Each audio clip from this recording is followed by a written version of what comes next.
Yes, welcome back to our YouTube channel.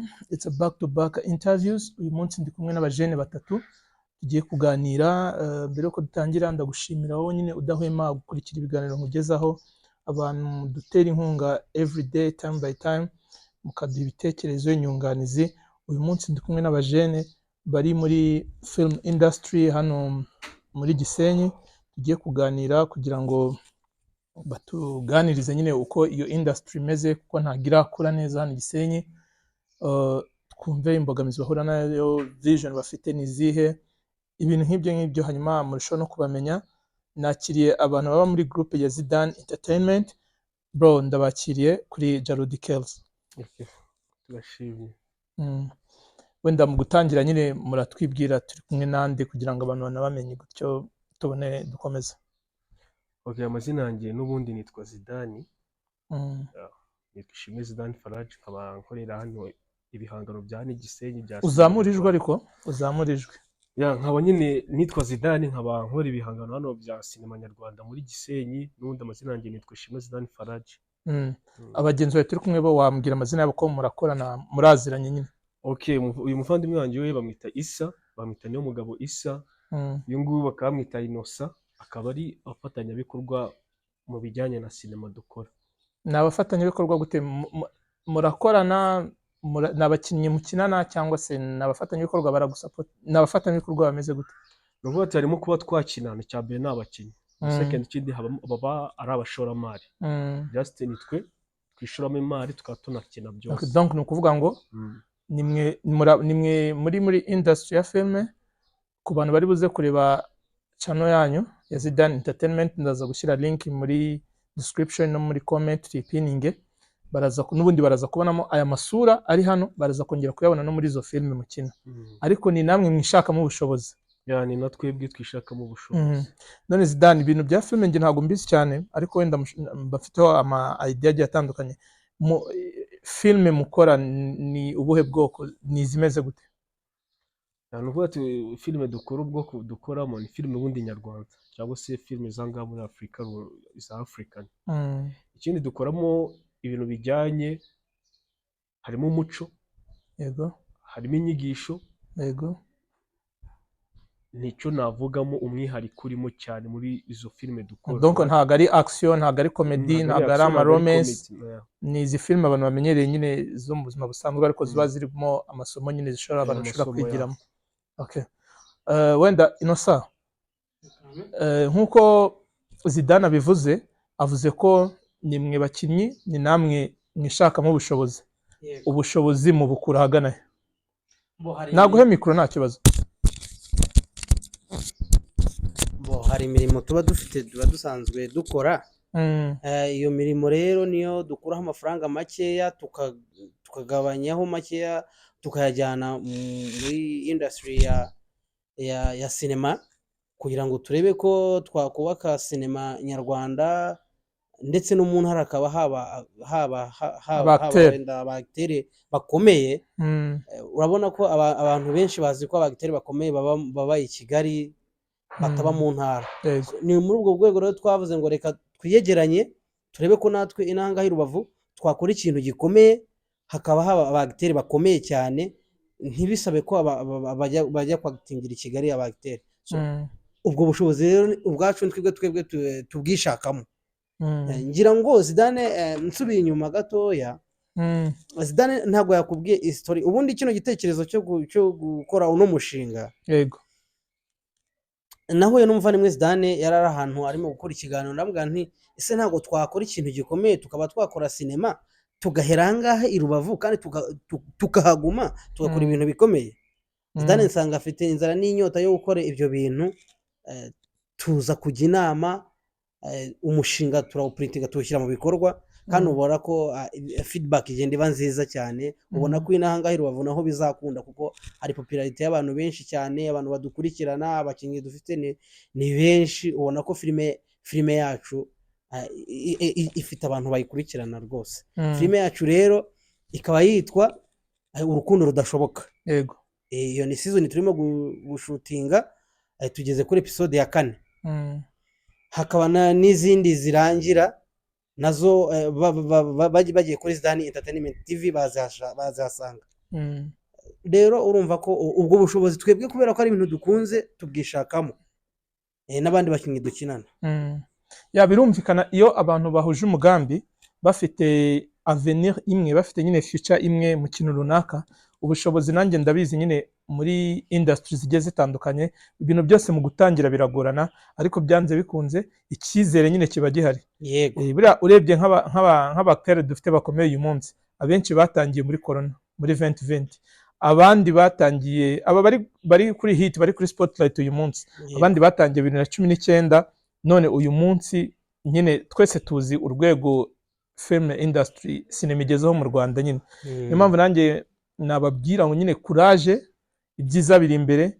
Ngiye natunguwe n'uburyo nyine quality y'ibintu mukora, buryo sound bisohoka neza, buryo mufite abakinnyi bari talented, kandi wenda nkeka ko batarabona wenda n'amahugurwa arenze, ariko vraiment nanjye bafite icyizere. Niyo mpamvu abantu barabizi, sinshobora guhereza umuntu iyi platform yanjye hano udafite ikintu nyine abwira abanyarwanda, cyangwa se udafite ikintu yakoze, kuko nabivuze ko ndibuze kwerekana, ndaza gupininga channel yanyu, sibyo? Mfite abantu barenga 8,910 kuri YouTube channel, imaze imyaka 2 gusa. Ntago ari abantu bake, banyeneye nyine kubazanira abantu bahana Igisenyi. Mbere yuko njya handi, nshaka kwerekana abantu bahana Igisenyi ko hari abantu nyine bakora ibyo bintu kandi babishoboye, sibyo? Niyo mpamvu rero nababwira ngo courage, mukomerezaho, ibyiza biri imbere. Nanone imbogamizi iyo ziriho aba ari zo kugukomeza nyine, sibyo? Yego. Wenda imbogamizi none ahangaha mufite muri kariyere, muri kiri gutangira, mukiri gutangiza ni nk'izi? Imbogamizi zo ntizabura. Icya mbere ntabwo twavuga ko dufite materiel zihagije. Urumva tuba dukeneye kuba dufite wenda kamera nziza ishobora kugira ishusho ifite karite iri hejuru. Dukeneye amasaundi afite karite ku buryo umuntu navuga ijwi rizasohoka neza. Tuba dukeneye amarocation meza atandukanye nayo dusanzwe dufite. Tuba dukeneye n'uburyo dushobora gufasha abakinnyi bacu bamwe na bamwe bigora kuba bagera kuri set, bitewe n'uko ubushobozi nyine ntabwo aba ari bwinshi cyane. Ariko nizera ko turamutse tubonye wenda nk'aba parteneri, abantu bakwinvestisa muri sinema yacu, ubona ko byadufasha. Tubonye ibyo bikoresho, tukabona wenda n'ahantu dushobora kujya dushutingira hatandukanye, bitewe n'uko kwishyura ahantu biba bisaba nabo ubushobozi. Yego. Urumva ko byadufasha. Ikindi numva bakanadufasha kugira ngo wenda sinema zacu bazamamaze, zigere kure cyane, ku buryo abantu batubonamo ubushobozi kandi bakatugirira icyizere. Nizera ko amakosa aba yarabaye, abantu dushobora gukora dugitangira, abantu ntabwo bashobora kuyagira imbogamizi ku bantu barimo gukora, kuko murabizi abantu iyo bari mu kazi bakora amakosa. Ibyo ni ibisanzwe, hakosa umuntu ukora. Yego. Ariko umuntu agenda abikosora gake gake, kugira ngo nyine ibintu birusheho kugenda neza.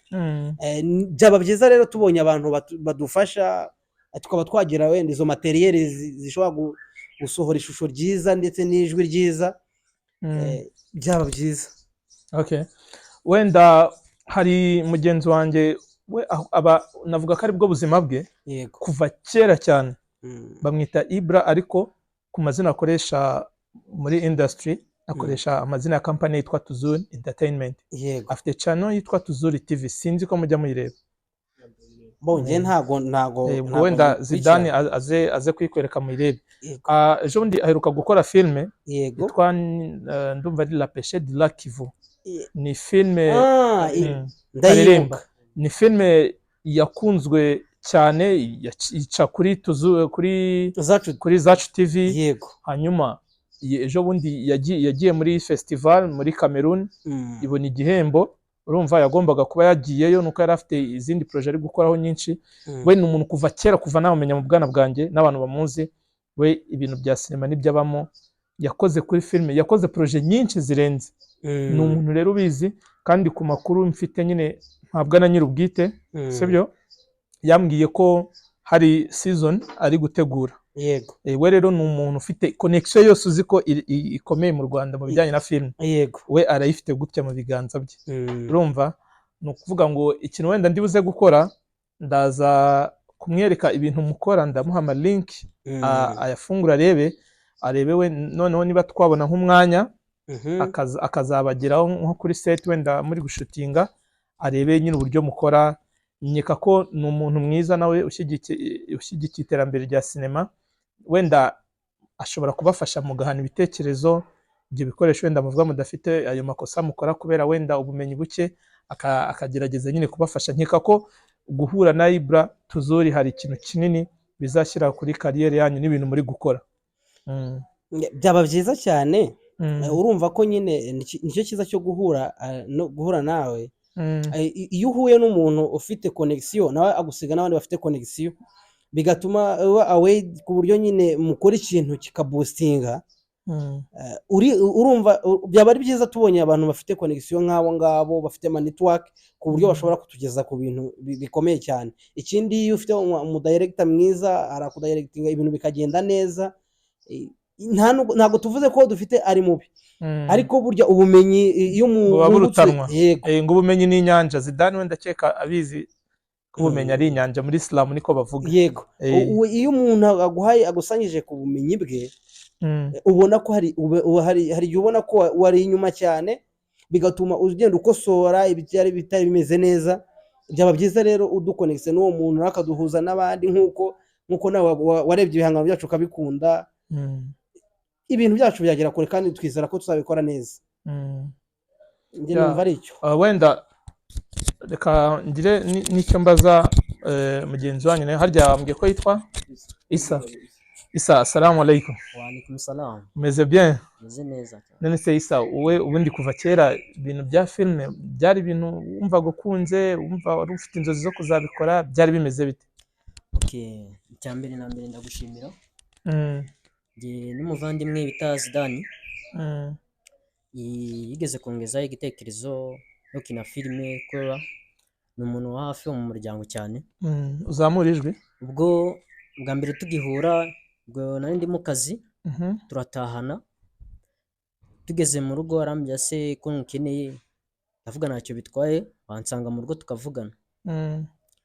Musanga iwe, anje tubiganira, arambya se ku cyumweru uri tayari kuzaza ahantu dushutingira filime, tukareba nawe ko wabishobora. Ubwo se twavuga nka casting. Ni nka casting. Anje ndamusubiza nta kibazo, nzaba mari. Ubwo ku cyumweru twarahuye, ampresenta abakinyi bo yakoreshagamo. Ubwo dutangira urugendo rwo gushutinga ku cyumweru, ariko bwa mbere nkijyaho byari bigoranye cyane. Aho bagushyira kamera ukabona si ibyawe.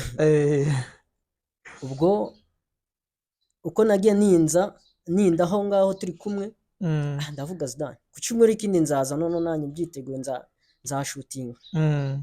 Cyumweru gikurikiraho ubwo ndabyibuka, ubwo nagiye kuri kamera, mbona ni ibintu byiza cyane. Ubwo iyo twashutinze tuyishize hanze, nza kwireba bwa mbere, ndavuga ko ibi bintu ni byiza cyane. Dusohora indi filime nayo igenda neza. Ubwo twamaze ukwezi, filime idutangira gukundwa. Ubwo ariko muko gushutinga twahuraga n'imbogamizi zo gushaka kamera, kubona ahantu dushutingira, amazu dukoreramo, abakinyi, ari n'uburyo abakinyi bamwe na bamwe bakereza, ubwo bamwe bakadutengura. Mbese ni urugendo rwadukomereye cyane, ku buryo umwaka umwe twarakoze koko, cyane yakigenda neza, tugakurikiranwa. Haza kubamo imbogamizi zo kuba abakinyi bamwe na bamwe ari abanyeshuri, mu gihe cy'amashuri yatangira bakagenda, no bisa nkaho dutangira gucika intege. Ariko njye na Zidane ndamushimira, yego, twakomeze kubishamo imbaraga, twongeramo abandi bakeya kugeza ubwo twakoze tena tugira ari filime ndibyibuka twigeze gukora aka episode k'uduce tugera muri 5. Filime yarakunzwe bigeraho nanjye numva sinema ntangiye kuyumvamo cyane, yego numva ndayikunze. Ubwo mu rugo nanjye ntabwo bari bazi ibyo ndimo, yego babonaga ku cyumweru nsohotse ndagiye n'ibikapu, kavuga se wa mwana we ugiye mu biki? ngira mama, ndamubwira mama hari ahantu ngiye ndaza gusobanura ngarutse. Ndibyibuka twari ndi kureba kuri telefone, mbabwiye mama nta kuntu waza nkakwereka ibyo njya gukora ku cyumweru n'abashangazi. Mbese mu rugo abantu bose bavuga ati muze mbereke ibyo njyamo muri weekend. Yego. Ubwo baravuga si ni ibiki ugiye kutwereka, yanjye mbereka sinema iyo dukora. Mama arangije kubibona yaravuze ati mwana wanjye ni byiza ariko uramenye ntuzajya mu bintu bitazakwicira kariyeri yawe y'ubuzima bwawe. Ababyeyi akenshi baba bafite ibyo bo bifuza ko wazakora, ariko umuntu nawe akagira dreams ze nyine cyane. Umubyeyi akumva ko nubwo mbigiyemo akumva atishimye cyane cyane. Hari ababyeyi bumva akumva ko umwana agiye muri sinema cyangwa guhanga ikintu cye mu buzima bwe ajye kwangiza ubuzima. Filime ko nagiye ndi gukora mbereka bageze aho barazikunda, yego n'abavandimwe banjye nkazoherezaho kuri WhatsApp nkabaha amalinki kazireba akavuga komereza courage. Batangira kumenya ko nkina filime no muri quartier, batangira kubona filime zanjye kavuga usigaye ukina sinema. Ndavuga nibyo, ahubwo mujye munkorera share munkurikirane nyine mumfashe kwamamaza ibikorwa byanjye. Ndibuka inshuti zanjye zimwe na zimwe hari igihe ugira inshuti ziguca intege zikakubwira ibyo urimo kuri mu mikino utazi ibyo urimo, nyine nta nyungu ifatika bizakuzanira. Yego. Ndabyibuka ikintu nabasubije nababwiye ati iyo umuntu ashaka kugira ku ikintu ntabwo abona akenera inyungu y'ako kanya. Yego. kumanza kubaka akagera muri rwa rwego rushimishije abantu bumva bakeneye bafite inyota yo kumureba. Ubwo ndakeka wenda umusaruro ugukurikiye nabyita nk'amafaranga. Hari benshi izo nyungu baba bakeneye cyane cyane. Nkashishikariza kandi byibuze hano mu karere ka Rubavu hari abana bafite impano pe, twihereyeho turakora nk'uko n'abavandimwe banjye bagiye babivuga. Imbogamizi ntizibura zo gushaka ahantu ho gukorera ibikoresho, kamera n'amasawundi, kuba hari n'uburyo umuntu ashobora no kujya kuri kamera, hari n'uburyo yambaye, ibyo biratugora. Ariko costume nyine imyenda ikenewe bijyanye na filime muri gukina. Yes. Hanyuma tukishakamo ubushobozi. Ubwo Zidane twari turi muri urwo rugendo, nsubiye inyuma gato, njye nase mbya Zidane bitewe n'uburyo abakinnyi bo twakinanaga twababuze, bizasaba izindi mbaraga ko turemita abandi. Ko ndamubwira ati njyewe ari iminsi mikeya mfite urugendo, sinzaba ndinaha gusa wowe uzakomeza ukore, nzanda gukurikirana ushaka abakinnyi ukomeze ino projet, nanjye n'ingaruka nzakomerezaho. Zidane ndamubwira ati mu kugenda ariko twase nkaho tuburanye bitewe n'impamvu za gahunda na famiye, ubuzima nyine muri rusange. Ubuzima muri rusange. Ubwo bibaho mama na barumuna wanjye n'abavandimwe tuva mu aka karere tujya mu kandi barimuka. Nanjye ngenda gutyo. Ubwo Zidane nkajya muhamagara nkabya se bimeze gute, akambwira ati sawa. Ejo bundi nibwo yampamagaye ambwira bro uri hehe, ndavuga ndaza mu kino cyumweru, ariko ndamubaza se projet byagenze yararangiye tu, oya ndacyari kuyikomeza, ahubwo ndagukeneye uzaze tuganire. Byibuka twahuye mu masaha y'umugoroba arampamagara, turahura biganiraho, arambye ati abavandimwe bakina sinema nyereka ahantu bageze, ndavuga ni byiza, ahubwo hari icyo twiyongeyeho cyane cyane. Ndashimira nawe muvandimwe Innocent. Kubera iki? Kuko ari urwego byibuze byavuyeho bafatanyije, birazamuka wenda gato, kuko ndabyibuka burya iyo mujya gushutinga ukababona bamwe ntabwo bari mu nzira y'umurimo, biba bigoye cyane kumva ugiye umukinnyi se uri tayari kuza akakubwira ndahari ku cyumweru, ako byagera ku cyumweru akagutenguha, ugashaka uburyo urashutinga abakinnyi ntabo bikagucana. Wenda ibyo byo nagira ngo Zidane asubirane mikoro. Zidane apari wenda yo kuvuga ngo ubushobozi, sibyo? Apari kuvuga ngo ubushobozi, ni izihe noneho mbogamizi nk'ibyo yarakomojeho noneho muba muhura nazo nk'abantu bari muri kariyeri nshyashya, twavuga ko wenda muri bamwe mu bapayoniya, mu bantu bari gutangira nyine ibyo bintu, ni nk'izihe noneho mbogamizi? Tureke ibindi birenze, iziri bugufi noneho.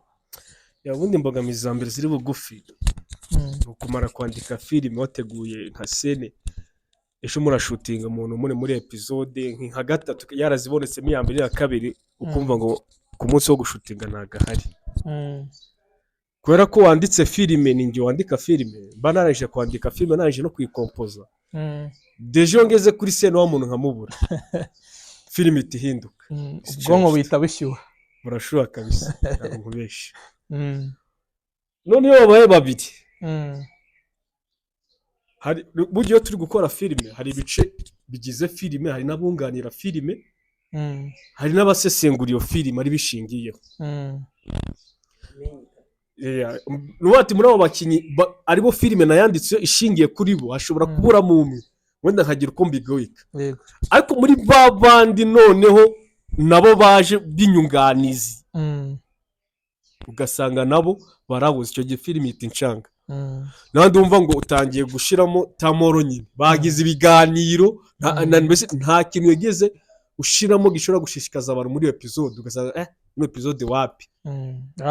Ari na mpamvu nyine abantu babyumve ndabibasabye, ntibakajye bajajinga abantu bari gutangira, kuko urumva hari igihe uba wateguye gukora projet nziza, ariko kubera izo mbogamizi ugasanga nyine uhinduye projet, akaba nabwo umuntu ashobora kuyireba akavuga ati iyi episode ntabwo yari nziza, ariko mu by'ukuri atari ubuswa cyangwa se atari ko babiteguye, byumvikane ko ari uko nyine ari izo mbogamizi turi kuvuga, kuba ibintu bitarazamo amafaranga, kuba abantu batarabigira nk'akazi, cyangwa se kuba abantu bataraba committed, sibyo, babigira ibyabo, bikaba bishobora kugira na resultat mbi kuri ya industry na projet muba muri gukora. None se urebye apari ibyo ngibyo, mwavuze ko mufite ikibazo cy'ibikoresho, kamera, sound, sibyo, n'abakinnyi baracyari ikibazo, sibyo, na location ahantu ho gukorera. Wenda kuri icyo kibazo cya location ho mbabwije ukuri, nanjye ubwanjye ngitangira turi kuganira, sibyo, ngitangira kubona ahantu umuntu akorera biba bigoye nk'umunyamujyi, kuko uba ufuka muri uwo mujyi ufite connection nyinshi zishoboka, ukareba umuntu ufite appartement ukamubwira ngo reka nze makorere nzajya nkwamamariza. Hari igihe bamwe babyumva, ariko wenda ikindi cyumweru ufite umutumirwa akakubwira ngo ebane kuri appartement hari abantu, kandi urumva ntago watwara nyine abantu ujye kuhakorera, byagaragara nabi, umuntu aba yishyuye amafaranga ye, akeneye security niyo privacy, bikaba birapfuye n'uwari ufite umutumirwa nyine gutyo yabivuze, mukabyimura cyangwa se sometime mukaburana, sibyo. Urumva ko icyo ni ikibazo cya mbere duhuriyeho.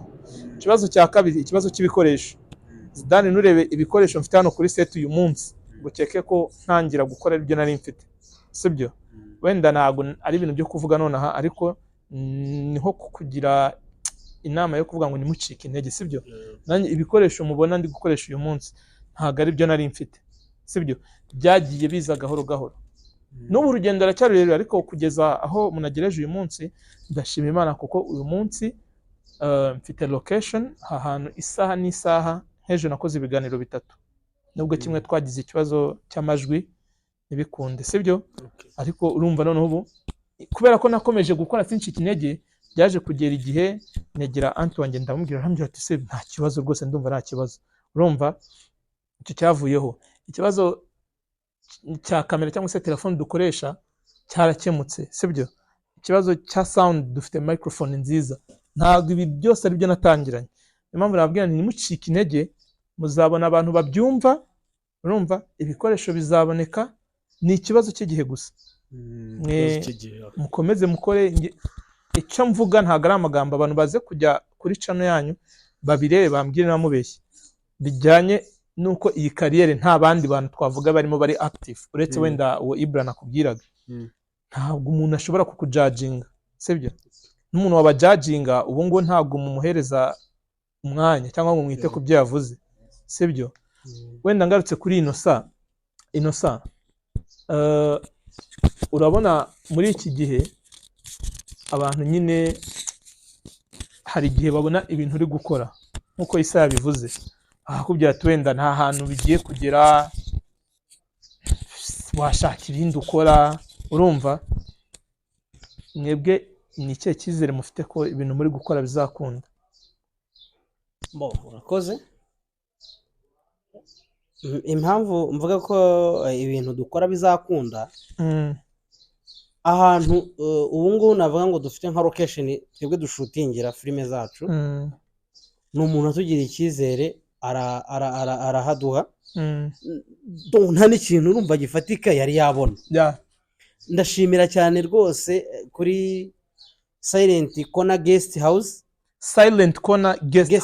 shout out to you guys mwarakoze cyane gusapotinga talent mwarakoze cyane gufasha abajene bari gushaka kubaka ibintu bishyashya shout out to you guys rwose ndumva hari amashimwe abantu benshi abagomba kuko ni ikintu gikomeye mpora mbivuga kubona location ni ikintu gikomeye hano muri Rubavu ko ntago abantu hano muri Gisenyi barabyumva mu gihe wenda nko muri Kigali yongane n'aba content creator bariyo nanasuhuza rafiki yangu umukada sinzi namumuzi umukada w'Abanyarwanda kabisa umukada umushyigikire irangire rafiki yangu sana tuba tuganira dupanga kazaza nina tugahuza bo kejeri abantu bamaze kumenya value iri mu kwamamaza sibyo umuntu arakubwira uzukorera iwanjye unyamamaze urumva rero umuntu ubasha kubyumva ahantu bitaratera imbere ni umuntu wo gushima cyane impamvu uwo mugabo tumushima urumva ni umuntu navuga ko bitewe nuko nawe aba muri industry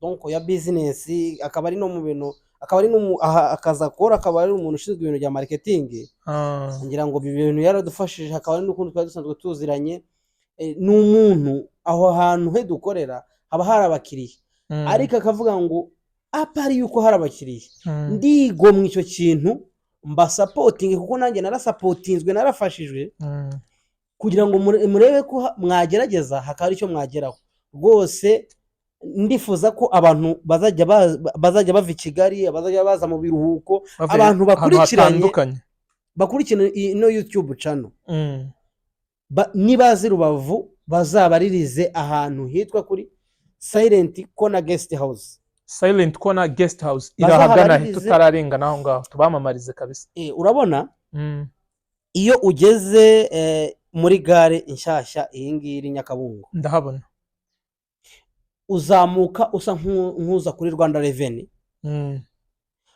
urenga umuhanda wa kaburimbo wo mu makoro ukawurenga wahoze ari umuhanda w'amabuye yego ukazamuka nka metero 50 uhita ubona mu kuboko kw'iburyo urimo kuzamuka uhita ubona ahantu ku gikuta inzu n'ahantu hari inzu yanditse hari ahantu bakorera massage uzamuka mwako kavene ukizamuka neza kuri iyo kuri icyo gikuta kiraho hasi aho habrand ni muri side y'ikibuga cy'indege uzamutse uva kuri gare werekera kuri gendarmerie cyangwa Rwanda Revenue ariko utari wagera kuri Rwanda Revenue yego utarahagera ukizamuka ucyubura amaso mwako kavene urenze metero 50 urenze uko umuhanda wo mu makoro wari w'amabuye uhita uhabona ahantu handitse ngo Silent Corner Guest House. Naho ngaho urahagera bakakwakira, bagira ibyumba byiza cyane, 30, 20, 15, kandi ukabonamo na breakfast birimo. Na breakfast birimo, which is very good. Ni ahantu heza cyane badufasha neza. Urumva niba uwo muntu yaratugiriye icyizere akadufasha akaduha aho hantu, ni umuntu wo gushimirwa cyane. Rero n'ibindi numva ko nk'uko wabimbajije ngo ese icyizere mufite cy'uko bizakunda ari ikihe? Niba uwo muntu yatugiriye icyizere nta kintu twari twagaragaza, noneho ubu mubaze kugira icyo mugaragaza, tumaze kugira icyo tugaragaza, numva ko rero icyizere kirahari ko bizakunda. Kandi ikindi tugenda tubona ama feedback meza, amakomenti adutera courage, atubwira ibyo tugomba gukosora iyo dusharinze ikiganiro, donc filime yacu mu magroupe tubamo, wumva baduha morale, bakatubwira ibyo tugomba gukosora tukabikosora, kandi ukabona ko barimo kudutera courage. Nibwira ko nidukora n'umwete wacu n'ubushake bwacu bwose, ni ikibazo cy'igihe, ni ikibazo cy'igihe, it's a matter of time, bizakunda. Inosa nanjye ntaguciye mu jambo, ntago ndagera kure cyane ku buryo navuga ngo cyane yamaze kugera ku gasongero uwo nazana wese ntiyagwa. Ngerageza kuzana abantu hano mbona bafite ibintu bakora kandi bakora neza, bakonvenka kugira ngo mbereke abantu nanjye kiraho itafari ryanjye abantu babamenye. Rero nanjye kuba byonyine nabashe kubatekereza muri liste ndende mfite, urumva nkavuga ngo aba bantu tugomba gukora, nuko nabonye ko hari ikintu muri gukora cyiza, ndavuga nereka aba bantu mbereka abanyagisenyi bamenye ko bahari. Kandi kuko ibi bintu bigera kure, hari abantu baturebera mu bihugu byinshi bitandukanye, muri Poland, muri Germany, mfiteyo bashiti banjye benshi, muri Canada, muri Amerika, hari abantu bareba ibiganiro nkora benshi, kandi abenshi ubusanga n'ubundi still baturuka hano Gisenyi. Ni ukuvuga ngo bigomba kugera kure. Ntabwo rero nshobora kuzana hano umuntu udafite ikintu abwira abanyarwanda n'abatawneri muri rusange ngo muhe time umwanya ubugoye, sibyo? Ndakeka mwese mwaje n'ubundi mwigomwa akazi. Nanjye icyo cyizere nakibahaye, cyizere rwose mwari mufite, nanjye mwumve ko hari undi muntu wabizeye akabamenya kubera ko mwamukonvense nyine ibintu muri gukora.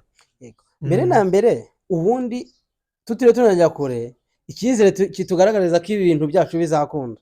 Dukoze episode 4, uhise udutumira ahantu hari imbaga y'abantu bagiye kugera mu 9,000. Ubwo hariho n'abandi baba bagukurikiranye, baba batari kuri uyu muryango wawe cyane. Byumvikane ko icyo ni icyizere kigaragaza ko nyine ibintu byacu bizakunda. Mbere na mbere tugufite wowe, twakubara nk'umufatanyabikorwa wacu cyane rwose. Mushatse mwambara kuko Zidane next time hari wenda nk'ikintu uzi ko nabonera ubushobozi, ushobora kumbwira mbere ukambwira uti Kelze dufite episode tugiye gukora, dukeneyemo wenda utuntu tunutu, hari ikintu wadufasha? Nibiba binshobokera rwose nanjye nzajya mbikoraho. Urumva rero ubwo wowe twakubonye umufatanyabikorwa wa kabiri, nawe turakuvivuye. Mumbivure kare. Urumva rero Zidane, urumva ngiye ikintu, donc ikintu cya mbere cyica abantu bayitangira projet, abantu batangiye projet bashaka kubara inyungu mu kwezi kumwe. Kandi iyo ukoze projet uba ugomba gusetinga nk'imyaka yenda nk'itanu cyane. Iyo ugize amahirwe biza mbere, ariko uba ugomba gusetinga projet ku buryo uvuga ngo mu myaka minimum iyo haye imyaka 5, uravuga ngo mu myaka 5, impamvu uvuga imyaka 5 uravuga ati umwaka umwe no kugerageza, wa kabiri no kugerageza, wa gatatu bishobora gutangira kukuza, wa kane noneho ku buryo umwaka wa gatanu uzaba byamaze kuba successful. Urabona nk'uko bivuze, dufatiye nko ku rugero rw'abantu bari muri sinema nyarwanda, wavuze yuko ubu ngubu abantu bari kuri spotlight, bari hit ubu ngubu ni abantu baje mu gihe cya covid cyane. Ejo bundi rwose iyo baze igihe cya covid kugeza uyu mwaka turimo 2024 ni imyaka 4 cyane. Kandi ndatekereza ko ahantu batangiye batangiye kugaragara cyane ni uyu mwaka, n'ubundi niko bimeze. Urumva ko imyaka 3 ntago abantu baba babyumva, imyaka 3 yari haso. Nibwira ko rero natwe nitugerageza tugashyiramo imbaraga, n'abantu bazatugirira icyizere, nizera ko ibintu bizagenda neza cyane. Nta gushidikanya ibintu byacu bizakunda. Natwe icyo tugomba gukora umugani wa Munyakazi ni ugukomeza kubahata ama episode kandi tugakora ibintu byiza birimo inyigisho birimo umuco. Nizera ko abantu bazadukunda kandi ibintu bizakunda. Ni ikibazo cy'igihe. Uvuze kuri Munyakazi, sinze rimwe ari kuri live umuntu aramubaza ati ugitangira gukora music wari uzi ko muri 2024 uzaba uyoboye uzaba ujya muri Amerika gukora ibiganiro ku muziki wawe? Arakubwira ati icyizere n'ubundi umuntu ajya gutangira kuko abakifitemo, ariko iyo bigitangira nkuko twari tuvuze wenda twari twihaye imyaka 4 hazamo ibintu bigoye bigiye bitandukanye. Kuko yaravuze ati akunda kuvuga ati hari uturimbo twinshi nagiye nkora abantu bakatwanga kandi ari twiza, ujye byumva bivuga nyine muri black. Niyo mpamvu nyine iyo ugitangira umuntu afite n'uburenganzira bwo kugucina njya akavuga ati ntabwo bizakunda, ntabwo nabarenganya.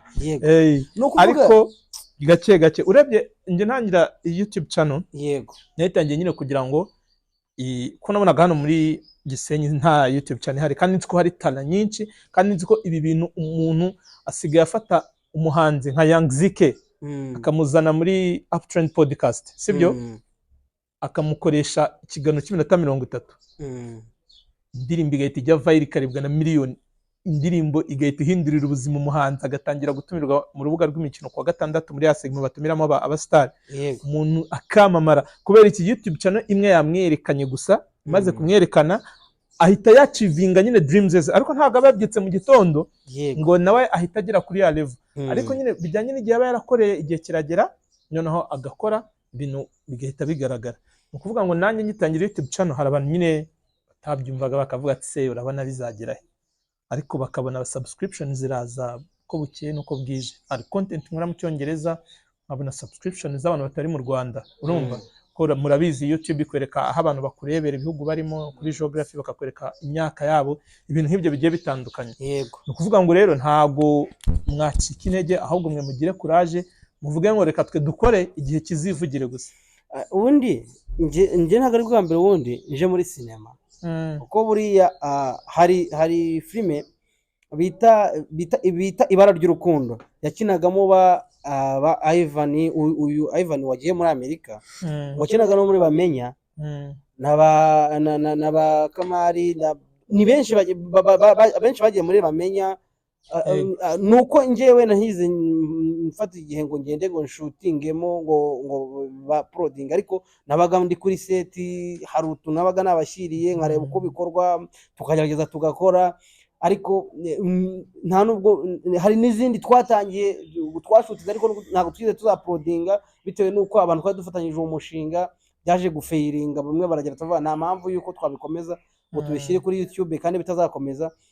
Nje rero ibintu bya sinema ni ibintu nkunda, ni ibintu nagiye mu mbizi neza, nzi n'ahaso zibamo, zimvune zibamo. Yego, nzi ko atari ikintu ushobora gukora ngo uwo munsi uvuge ngo ko nagikoze ngo birahita bikunda.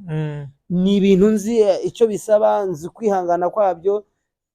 Donc sinema nje nayigiyemo ari passion, imyaka yose bizamfata zagerageza zihangana, ariko kugeza ubwo success izazira, matunda ari imbere. Yego Zidane, tugikomeza content zanyu cyangwa se ibintu mukora mu bya uploadinga kuri YouTube, sibyo?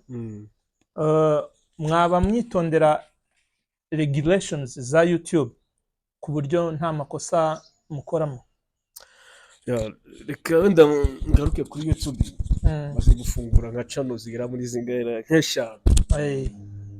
Channel bafunze hari igiye kuba monetize. Ya mbere hari ibintu ntari nagasobanutseho, nari nasobanukirwaho. Barayikoramo amayerere, bajya nkoramo amayerere giye kuba monetize. Hari iriya channel uvuze ndetse rimwe ya mbere yari big kuntu. Hari amayerere nagendaga mbona ukora, ariko ndashaka no gutegura ikiganiro muri iki cyumweru tugiye kwinjira. Ndashaka kuzategura ikiganiro kibwira abantu amakosa bagomba kwirinda igihe bari gukora content kuri YouTube, kugira ngo utazaba ugeze mu masab 1000 cyangwa 800 ufite watch time y'ibihumbi 3 by'amasaha ariko ugasanga bipfuye ubusa. Ndashaka kuzagikora kandi ndamya ko kizafasha abantu benshi cyane. Ushobora gukomeza. Nuko nakoze YouTube ya mbere ndanayivunikiramo ndakeka ko nanashuyemo amafaranga menshi icyo gihe ndabyibuka n'ubwo iyo cano twatangiye mbere twageze aho dusigaje nibuze turi gushaka amasaha 2,000 byonyine kugira tube monetize tubajije abantu b'i Kigali tubahamagaye bano web design Kigali web design bano bagurisha ama watch time biki bagufasha kubona amasaha igihe umuvandimwe ashize 50,000 nagishyira 50,000 1,100 turabiboneza bro birafailing byafairinze gute ntago bigeze babafasha nubu ati twaherutse dutanga amafaranga next na feedback nsima twabonye nza kubahamagara ndababwira ati none se ko bitari gukunda barambwira ati ni just ni igihe tegereza amasaha uzabona giyo negereza amasaha umuntu asa kumbwira ati uploadingaho iyi filime runaka irati gufasha kubona ayo masaha za filime z'agasobanuzi ziba zidafite ama copyright none iyo filime ni kwishiraho uwo muntu ndamuteka tuyaploadingeho mu kuyaploadingaho byasabye ko nkoresha imashini we abona password nge ntabizi cano bayinyiba gutyo itiferinga gutyo wowe uko ubibona yagiye kuko uwo muntu wamuhaye access ku mashini bati uko nge mbitekereza 100% ijana ku ijana turavuga ngo nuko ndi gushidikanya cyangwa se ndi kubiki niko byagenze yanyibye cano yego cano aragenda removingaho filime zanjye zose noneho ikibabajeho na filime zose zari nari narashizeho nabitse mu mashini disk yarahiye filime zihomba gutyo n'amafaranga nayo yazishyuyemo zose ndayahomba uyu mujama rero icyo gihe ndabibabwira nabo muri groupe itisenyuka imaze gusenyuka numva head kirandiye bita ndeba mfite abana mu rugo mfite umugore arangije arambwira ati none se ubwo biragenda ute niba uri gukora ibintu homba fata amafaranga bakavuga ati tukuyasevingira urugo yego cyangwa se abana nkanjye ufite umuryango ndi muri ibintu biba bikomeye cyane kandi ndavestinga amafaranga menshi amalayiti arasha amatara nkagura andi sound zirapfa bigasaba ko njya kuzikoresha ibintu byinshi cyane nanashimira cyambere umugore wanjye kuba yihangana abizi kwandika amamuvi biba bigoye kweditinga ni nanjye weditinga ntabwo wapfa kubona umwanya byose icyarimwe gusa uragerageza ndagerageza kandi ikindi bamwiyimye tu yego birumvikana kubera ko tuba turarana ariko hari ibintu byinshi biba bisaba igihe ndamushimira cyane ko aranyihanganira mu bintu byose bibaho cyane cano tuyihomba gutyo tumaze kuyihomba gutyo nibwo naje gutangira indi cano n'ubundi nyita ryazina kugira ngo ritaza kuzima nkomeze ndisigasire ubu ngubu ndashimira abafana cyangwa se abanyarwanda aba diaspora abantu bo mu mahanga bakunze kudukurikirana kuri Zidane Entertainment TV mbashimira cyane iby'agaciro pe kubungu bigeze mu 2,500 mu meza ngahe watch time igeze watch time ndabura hafi 3,500 bati ndi muri 600 watch time 600 rero ukuntu bimeze ubu byaroroshye bari abantu baba bakubwira ngo baragufasha ngo kubona amasaha ubu n'ubu ukeneye kwibonera amasaha kugira ngo nyine YouTube ititangira kuguhemba ku zindi project zikurikira ushoboye kubona hagati y'amadolari 50 na 200 ngiye nkwereka ku buryo nzanabikora mbishyira hano abantu bose babibone sibyo nkwereka ku buryo ujya muri promotion ya YouTube ukabishyura bo bakagukorera promotion bakakwereka bareba mu bihugu bikureba cyane bakaguhitiramo kimwe cyangwa bitatu bijyanye n'amafaranga wishyuye noneho ugafata nka video cyangwa se filme wakoze bakayipushinga ku buryo iguhereza bayipromotinga nyine ikaza algoritme za YouTube muri bya bihugu bikureba ko n'ubundi urumva barebera muri abantu bakureba cyane bari mu kihe gihugu bagafata algoritme za YouTube zigakora ku buryo ba bantu urumva bo muri cya gihugu noneho bakureba ari benshi kwa kundi nk'umuntu yakoze promotion kuri Instagram urabona ko urasubscribinga nako urascrollinga ukabona umuntu araje buri munsi umuntu uriya muntu aba yarishyura mpamvu umureba ubyanze bikunze sibyo nzabere ku buryo mugomba kubikora n'ibintu byoroshye iminota 5 gusa ubu maze kwishyura iyo ufite amafaranga ukashyira kuri account yawe ugakoresha debit card cyangwa visa card yawe YouTube igukorera promotion bitarinze kuvuga ngo unyure muri bari abantu sometimes usanga harimo basikama bakaguskaminga nyine gutyo ugasanga 1,100 biragiye watch time ugahita ibona mu kanya nkako guhumbya noneho ku buryo bigufasha muri projet zikurikira gutangira gushutinga noneho n'amafaranga ari kwinjira bikagufasha kubona ushyira mu rugo ko uba wayasohoye nayo nyine ukomeza gukoresha muri investment hari n'ibikoresho ugenda ugura. Yego. Ndumva ibyo bintu byose ngiye kuzakora muri iki cyumweru tuzinjiramo. Ndashaka kuzakora nka video ebyiri, iya mbere ivuga kuri Google AdSense, iya kabiri ivuga kuri icyo kintu cyo gupromotinga kugira ngo uzuze amasaha. Ndakeka ko bizafasha abantu benshi, sibyo? Hanyuma vision mufite byuze turi kurangiza umwaka, sibyo?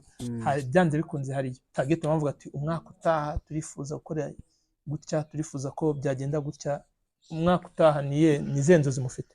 Ni ukuvuga ati inzozi za mbere dufite uyu mwaka uri kuza wa 2025. Ndakeka ko ureba ko buri munsi ndaprodinga video. Niyo nsibye munsiba mu munsi umwe. Vision mfite ya 2025 nuko nibuze mu munsi nzaza mbaha video ebyiri cyangwa 3. Uko byumva cyangwa kuvuga ngo none mu cyumba ni buri munsi nibuze kuko ngira channel ebyiri. Nibuze kuri channel ya Zidane Entertainment TV nkabahereza episode ebyiri mu gitondo na nimugoroba. Iyo vision ndayifite ya 2025. Ikindi impamvu tutari kuvuga ngo dukore filime nyinshi tuzishireho cyangwa se dukore gutyo nuko hari ikibazo cy'abakinnyi. Yego. Nakigarutseho. Navuga ko hano Gisenyi abantu benshi ntago baraba basobanukirwa ibintu bya sinema. Iyo mubwiye ngo ino dukore ahita yumva ko urahita umuha amafaranga ku kanya. Kandi nibwire ko natwe tuba tugiye ntayo dufite tugiye kuhasoringa ahubwo turi kuyadepansa kugira ngo ejo hacu bizadutunge binagirira akamaro abazadukomokaho.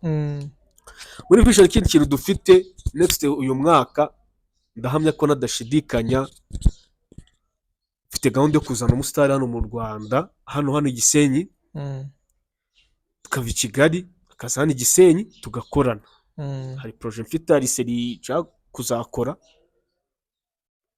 nibuze mu basitari bakomeye kandi mu basitari batatu bakunzwe. Yego. Uzazanamo umwe nzazana agaragare muri ntago nahita mu proof kanya ariko icyo gihe izi zaba coming soon ndakeka ko uzabimenya cyangwa se ababirebye zavuga ati koko yanega yigezeho. Iyo muri target mufite umwaka gukora kwa uploadinga inshuro nyinshi kuzatangira kuzamo n'abasitari. Ikindi wenda ndavuga ura mwaka ndimo ndashaka kwagura ibikorwa mbese. Yego. Ari byo gushakamo target z'amasoko. Ndabizi ko ura mwaka ngomba kubigeraho ntago nshaka kuzakina filime numva ko zizahera kuri YouTube. Ari gushaka amasoko y'amafilime yanjye nkora. Yego. Niba nkoze filime urugero niba nazishira kuri YouTube gusa ni aho nzajya kuzigurisha ari iryo soko ndiko muri uyu mwaka wa 2025 nzaba naribonye byanga bikunze.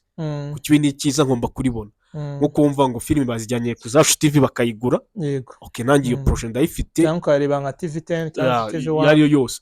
Iyo projet kuko hari byangombwa runaka niba bakunsaba ndacyari kubishaka ndi kubyuzuza. Yego. Ndabizi ko 2025 bizabyakunze ntangire kujya mfata filime zanjye azikorera isoko no na TV mvuga ngo zishize kuri YouTube. Ndumva ari byiza no gusaba Imana ikazabibafashamo kugira ngo izo ntego ni nziza zizabashe kugerwaho nyine. Abari byiza kugira intego no gutangira kugerageza kure buryo ibintu wabishyira ku yindi level. Sibyo birafasha cyane. Sibyo? Inosa. Turi kugana ku musozo. Yego. Ni nk'icyo kintu wenda mu gusoza umva wabwira abantu cyangwa se n'undi muntu wese uri buze kureba iki kiganiro ufite inzozi zo gutangira utaratangira urabizi buri step hano iragora. Ni nk'ihe nama wabwira umuntu wese udukurikiye uri muri industry wifuza gukora aho yaba ari kuturebera hose? Ikintu nabwira abantu badukurikiranye mbere na mbere ndakangurira umuntu wese ushaka kuza muri sinema nyarwanda niba afite izo nzozi koko yakegera abantu abona bafite bashobora kuba basagisesinga izo nzozi ze. Hariho ahantu hajya batanga uburyo bwinshi butandukanye. Hari abantu batanga amakontakiti bakabwira abantu ko babahamagara bakaza bakabaselegitinga bakabakinisha. Ikindi ntacike intege nabona ibyo wenda abo bantu batamufashe ngo acike intege yumve ko ibyo bintu bitazakunda.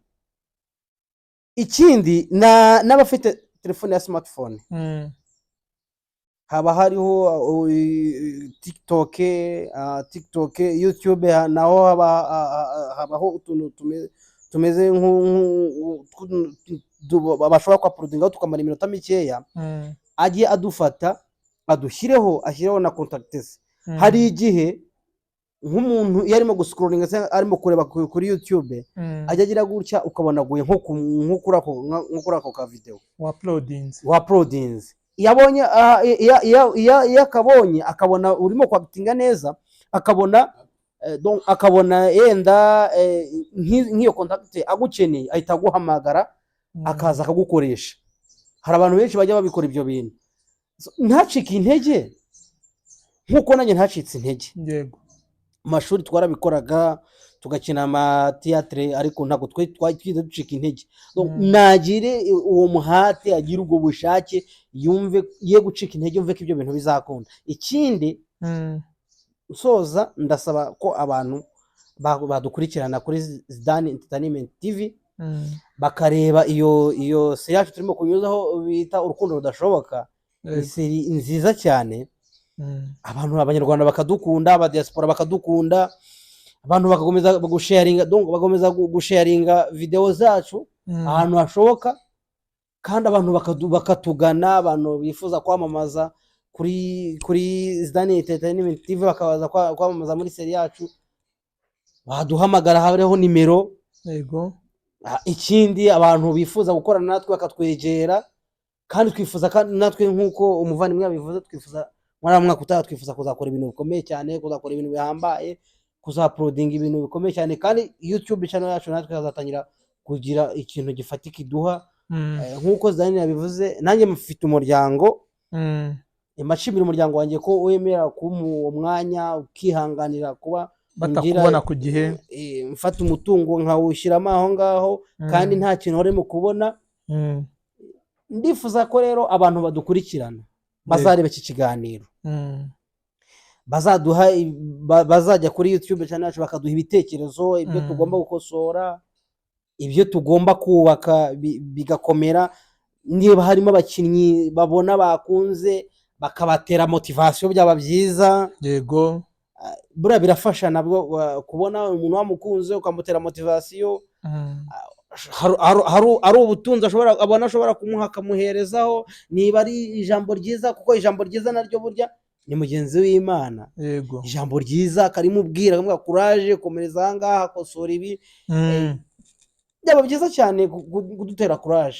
Rero numva tuzakora ibintu bigakomera cyane, abantu badukunde, bakomeze kudushyikira, bakomeze gukora subscribe, share, like na comment kuri Zidane Entertainment TV, ndetse no kuri YouTube channel yawe Jarude Kells, bakomeze badukurikirane, badupushinga nyine, batuzamure, batume ibintu byacu bigira kure. Wenda turi kugana ku musozo. Innocent agiriye inama abajene cyangwa se n'undi muntu wese ushaka gutangira gukora ibi bintu, ko agomba nyine kureba muri babantu bamusurroundings bamuri hafi, akarebamo ufite ubushobozi, akagerageza kumwaproachinga, akamubwira, sibyo? Agafata telefone afite. Abajene benshi muri iki gihe basigaye bafite telefone ziri hejuru. Iyo telefone niba wiyumvamo impano, gerageza kuyikoresha nk'uko Innocent bivuze, wifata amashoti urimo gukina ibintu runaka, ubyuploading, ushyiraho contact zawe. You never know, umuntu azayibona abikunde, aguhamagare, gende mukinane, impano yawe igaragare, biturutse nyine kuri iyo nama bakugiriye. Donc koresha ibyo ufite, uzabona n'ibindi birenze wifuza utarageraho. Jaru, ikintu cya mbere, kwihangana ugakora ibintu byawe utuje wihanganye, bigeraho bigakunda.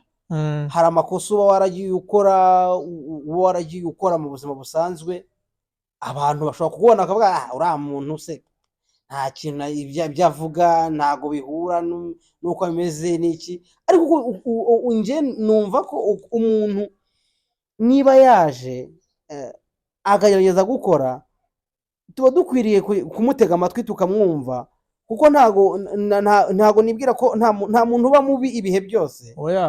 Nta n'umuntu ukora ibintu bibi igihe cyose. Igihe kiragera ya makosa yagiye akora akagenda yagabanya, akayakosora, kuko aba afite abantu benshi iruhande bagiye bamukikije, bagiye bamuzengurutse. Ni byiza rero ko abantu badusapotinga, bakadushyigikira mu bitekerezo ndetse no mu bifatika, babona bafite umutima wo kubikora bakabikora, kandi bagasapotinga Jarud na na Zidane Entertainment TV bakadusapotinga kuko ni byiza cyane. yego Badukunde badushyigikire turababo. yego Nicyo nasorezaho, abantu badukunda bakomeze kudushyigikira. yego. So ndumva twasoza turagana ku musozo. Mwakoze abantu mwese mwari iki kiganiro, Nyagasani abaho umugisha utagabanyije, kandi ibyiza biri imbere. Nzakomeza kuzana abantu hano nyine bagiye bafite talent. Niba wenda tutanaziranye ariko uzi ko hari ikintu ushoboye, ushobora kunyandikira. Nimero ziba ziri muri description no muri mu ma comment, sometimes ndazipininga. Ushobora no kunyandikira unyuze kuri Instagram, X cyangwa kuri TikTok, kambwira twenda nanjye nkora ibi, haba ari byo wabashije gukora ukanyoreza nkareba koko niba ukwiriye kuba wakwicara hano kugira ngo mwereke abantu bari kuri platform. Murakoze, we sign out. Imana ibarinde.